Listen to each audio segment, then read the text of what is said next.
You're watching 13 Wham News this morning on Rochester CW with Doug Emblidge, Norma Holland, Holly Maynard, Evan Dawson, and meteorologist Marty Snyder. 13 Wham News, your breaking news and weather authority.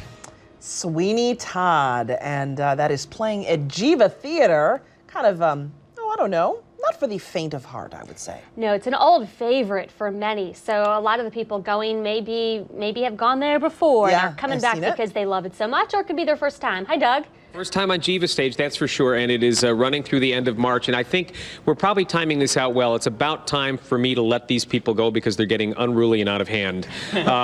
Members of the cast of Sweeney Todd, which is actually 21 strong, plus 9 musicians in the pit and backstage. It's a big, big show. Holly was asking earlier, what do members of a visiting bunch of actors at Geva do for fun in Rochester? So let's ask everybody. What have you done since you've been here? What do you like?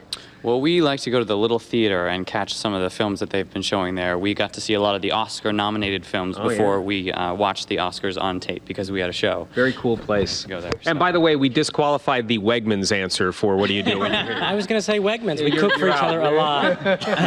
We're looking forward to ice skating. We have the Manhattan Square Park right below us, so we're going to be definitely taking advantage of that. And Hallie doesn't really count because you were here for so long. Yeah, but there were lots of places I liked to go when I was here, and I think I might go back to the Eastman House because it's a really nice place. Great place. Yeah. And I've probably been to Dinosaur Barbecue 6 times in 4 weeks. Excellent. Yeah, there's that. Excellent. Excellent. And Mrs. Lovett was asking me about restaurants of all things, which I find kind of ironic because, you know, you cook your own meat pies. Are you proposing to me? What's going on here? No, actually, I can't bend over. I'm actually looking forward to the Strong Museum of Play. That's what I'm gonna go to that. I'm Most really interesting inductee into the National Museum of the Toy Hall of Fame there is the cardboard box. I bet you didn't know that. I did not know The cardboard box is a Hall of Fame toy. I know, and I hear you can take your cat to the butterfly place too. So I'm looking for that. I did not know. That's interesting. Yeah, wow. apparently. And Stephen, since you've been here, what are you doing? I was going to go to the museum, but now that I know that the main attraction is the box, I really have to. And let's not lie, the gay bars in this town are quite frequented by the cast of the Geva as well. All right, let's just get that down. That's right. Do a zoom up there. Zoom up there. That's what I'm talking about. How many cities? I'm gonna go sledding. My 8-year-old son is coming on Friday, so we're gonna hit some parks. And you're a big Boston Red Sox fan. Yes. How many cities have you performed in around? Have you ever counted? Have you ever counted the number? 122. 122. I know. Is that something all actors do? Do you count how many cities you've been in? I just did I did a little while ago and put it in the bio for a show that I was doing, so it was fun. But do you know how many? No, cities? I try not to count. Where are you from? Where's your home base? Well, that's 2 different things, 2 different questions. Okay, where are you from? Salt Lake City, Utah. And where's your home base? New Jersey. New Jersey. Weehawken. Weehawken, New Jersey. And I know you're from Los Angeles? Yeah, originally from Los Angeles, but I live in Brooklyn now. Okay. And I was born and raised in Jersey, and I live in Hoboken, which is one town over from Weehawken. Right near Weehawken. The Hawken and Hoken. I'm a reverse snowbird. I grew up in West Palm Beach, Florida, and then moved to New York City after college. The weather's lovely here, isn't it? Gorgeous. And where are you from? I'm originally from South Dakota, and I now am Bridge and Tunnel. I live in Jersey as well. Okay. I got like 20 seconds left. What do you love about this show, Stephen? I love the music. It's a great role to sink your teeth into also. And it's not as dark as people might think. There's a lot of humor in this. We have done nothing but laugh. I think this is the most fun rehearsal process I have been with Mark and everybody and Stephen. We've just laughed the whole time. And it's a technically amazing show in terms of the staging. And coming up on March 23rd, we're going to have something Dawn Kellogg calls Magic in the Making. I've been kidding her because I was going to forget exactly what they call it, but it's a chance for you to come on stage and see how the chair works, where they dump the bodies, how they make the meat pies, the whole thing. Sweeney Todd runs at Geva through the end of March. Come see this show. Doug, I got to say, that's probably one of the most candid casts that we've had in a while. They are fun. Their candor is impressive. I asked them to hold back, and they did. Yeah. Oh, dear. God have mercy. All right. Imagine what they're like when they're in character. Woo! We'll be right back. Has been at Geva this morning. He is excited about a new production there. Yeah, it's Sweeney Todd. It's actually an old production that's new to Geva new for to right Geva, now. sure. Yeah, take a look. At Geva Theatre through the end of March, Sweeney Todd, Mark Cuddy, artistic director here. When you thought, okay, we're going to do this show, did it scare you? Sure, until I went down for casting. You know, we cast out in New York, and I went down last October for several weeks, and we got the best people in New York. And I think part of the economic downturn on Broadway kept this cast together as well over the last few months.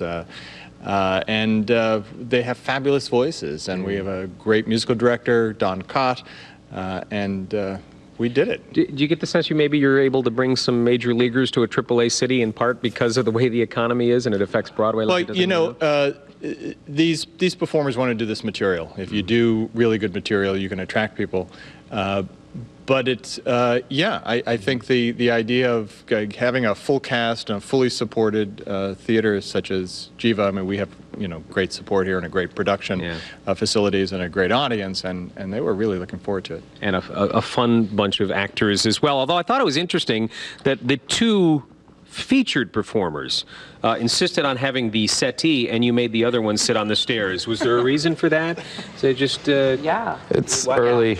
It's early, and I run up those stairs all night. All night long. I understand. Yes. And actually, I do need to say thank you sincerely to everybody for getting up so early in the morning. I know that's not the easiest thing in the world to do. Of all the shows you've done, where does this one fit in terms of, this is one I know you were saying earlier, this is one show that you just wanted to get on your resume. Yeah, it had, for me, it doesn't have to do with the economy, because that's not, even though that's something you consider as an actor, it's the material for me that couldn't keep me away, because actually there is work sometimes, you know, but it's the show. It's this production. I want to get back a little bit to life on the road. What's the hardest part about being on the road for you? Well, actually, it's not hard to come to do a regional because you actually get to be in town for a period of time, which is really nice. But being away from family, being away from my son, and you know, everybody's away from their significant others. You're gonna take him sledding. That's right. Yes. That's right. Hardest part about being on the road? Or are you at a stage of your life now where... I'm definitely at a transitional point, so it's easy for me to get away and actually experience lots of different parts of the nation. So doing regional gigs like this, it's kind of nice to see different cities and things like that. Well, we're glad you're here. Your role is probably as vocally demanding as a lot of them in the show, and did that help attract you to this part? Absolutely. Not only that, it was a challenge because there's a lot of dialect work in the role, and it's a nice featured moment. But like Stephen and Kirsty were saying, it's like to do a work by Stephen Sondheim, who's a contemporary master of musical theater, and then Sweeney Todd is considered to be his master work. So it's an opportunity that doesn't come very often. When you were studying at Eastman for your master's, were you ever thinking this? Actually, yes. Some of the music that's in the show I learned while I was at Eastman, so it kind of worked out nicely. Yeah. How long were you at Eastman? For 2 years. I graduated in 2007. Okay. And what do you think of life on the road? It's a question I always like to, I mean, is it something that is an attraction for you, or is it just something you have to do because you're an actor? I love it. I think it's part of the job to an extent, but I like to see the country. I'm also at kind of a transitional point, so it doesn't bother me to kind of, see different areas.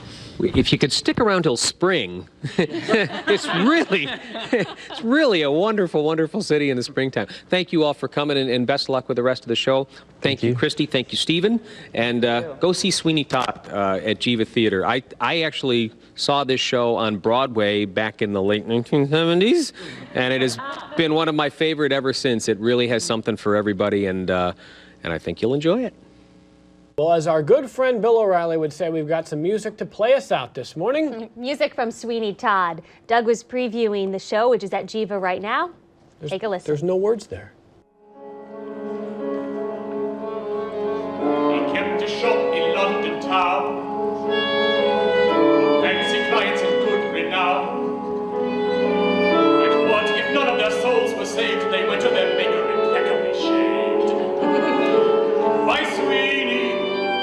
My Sweeney Todd, the demon barber of Fleet Street.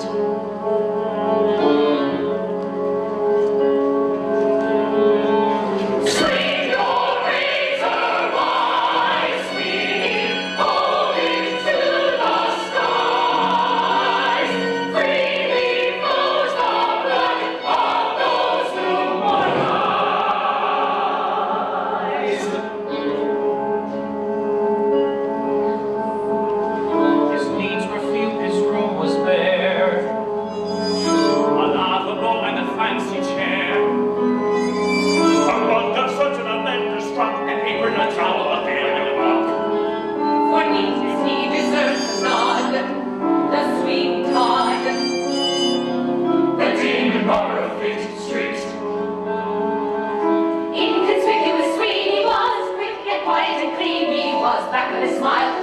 blurred. Sweeney heard music that nobody heard.